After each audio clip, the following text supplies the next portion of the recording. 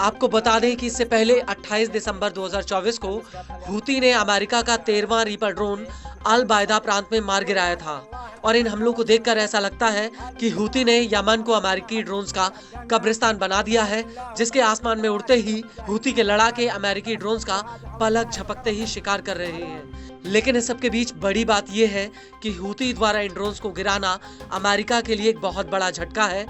एक MQ-9 reaper drone की कीमत करीब 3.2 करोड़ अमेरिकी डॉलर है। इसके अलावा इस ड्रोन में जो मिसाइलें लगती हैं उनकी कीमत इसमें शामिल नहीं है। इसको लेकर यमन की न्यूज एजेंसी अल मसीरा का कहना है कि हूती के अमेरिकी ड्रोन्स पर हमले की वजह से पेंटागन को कम से कम 41.6 करोड़ डॉलर का नुकसान हुआ है। अल मसीरा का यह भी कहना है कि नवंबर 2024 में एक अमेरिकी रिसर्चर ने अनुमान लगाया था कि हूती के हमलों की वजह से अमेरिका को 4.86 अरब डॉलर का नुकसान हुआ था। आपको बता दें कि MQ-9 रीपर ड्रोन अमेरिका का सबसे हाईटेक ड्रोन है। यह ड्रोन हवा में करीब 40 से 45 घंटे तक उड़ान भर सकता है। यह पूरी तरह से रिमोट कंट्रोल से चलता है। रीपर ड्रोन 50,000 फीट की ऊंचाई पर उड़ान भर सकता है। इसकी कुल लंबाई 36.1 फीट है। इसका वजन करीब 2223 किलो है। इस ड्रोन की ऊंचाई 22.6 फीट है और इस ड्रोन के पंखों का आकार 65.7 फीट ऊंचा है। एक्सपर्ट्स के मुताबिक ये ड्रोन कई तरह के मिशन को अंजाम दे सकता है। यह ड्रोन निगरानी और टोही मिशन से लेकर जमीनी टारगेट्स पर हमला कर सकता है। रीपर ड्रोन लेजर गाइडेड मिसाइलों, एडवांस रडार सिस्टम और अन्य विमानों या जमीन पर बने स्टेशंस को डेटा भेजने में सक्षम है। इस ड्रोन में हाई रेजोल्यूशन कैमरे लगे हैं। साथ ही यह 360 डिग्री के रेडियस तक स्कैन कर सकता है। यह खराब मौसम में 45,000 फीट की ऊंचाई तक उड़ान भर सकता है। यह करीब 40 घंटे तक हवा में बने रह सकता है।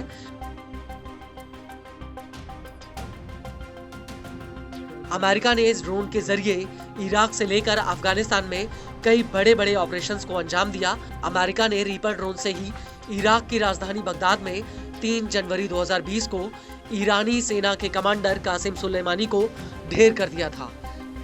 लेकिन इतना सब कुछ होने के बावजूद अमेरिका के ये ड्रोन हूती की छोटी छोटी मिसाइलों का सामना तक नहीं कर पा रहे।